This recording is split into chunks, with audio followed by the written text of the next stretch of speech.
Today on Pat's Car Garage, a quick little video about how to deal with the Serpentine belt on the Jeep 4-liter straight 6 engine. There's a couple tricks for it to make it easy.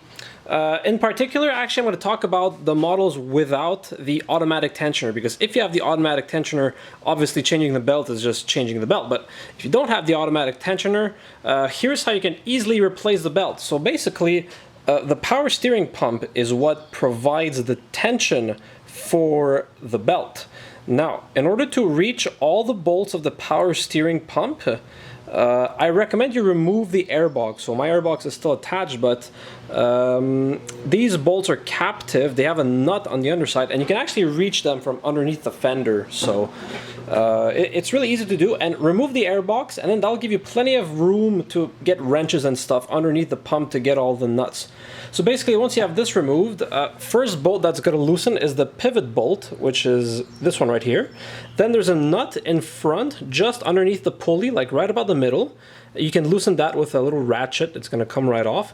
And then there's two bolts behind the pump. There's one near the top, right around here, and another one that you'll be able to see through the pipes. So just open up the, toss the fuel pipes out of the way, and you'll be able to see it. And then with a wrench, you'll be able to reach it from underneath. You don't have to get under the car if you remove the airbox. That's why I recommend you take the airbox out. That way you don't have to, jack your car up and all that jazz. But just remove this, and that other bolt will be easy to reach. Just be careful not to touch the exhaust if you just used your car, because it's going to be really hot.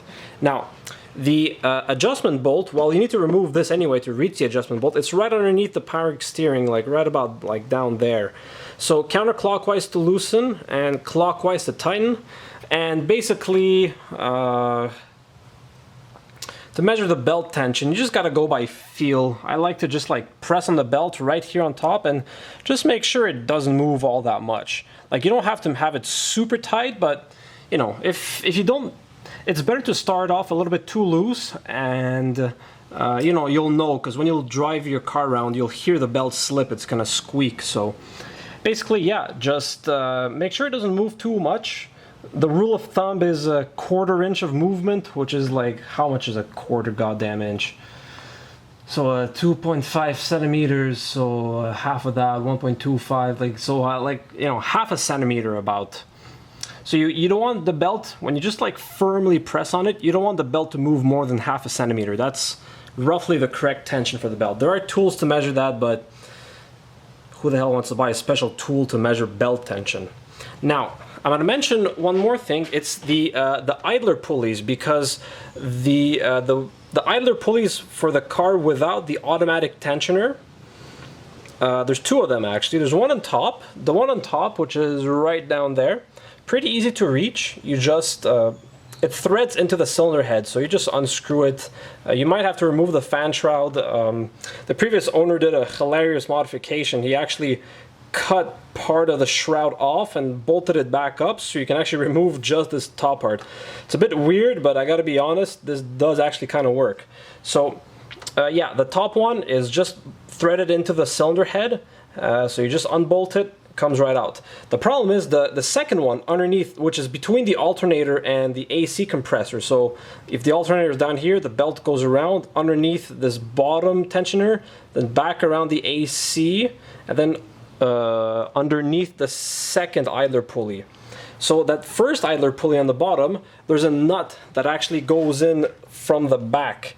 You can reach it just underneath the air conditioning compressor. If you feel around with your fingers, you'll be able to feel it, and you can get a wrench back there with some extensions, and that will allow you to remove the second idler pulley. So yeah, that's basically it. Removing the airbox is really the key here. It makes it a lot easier.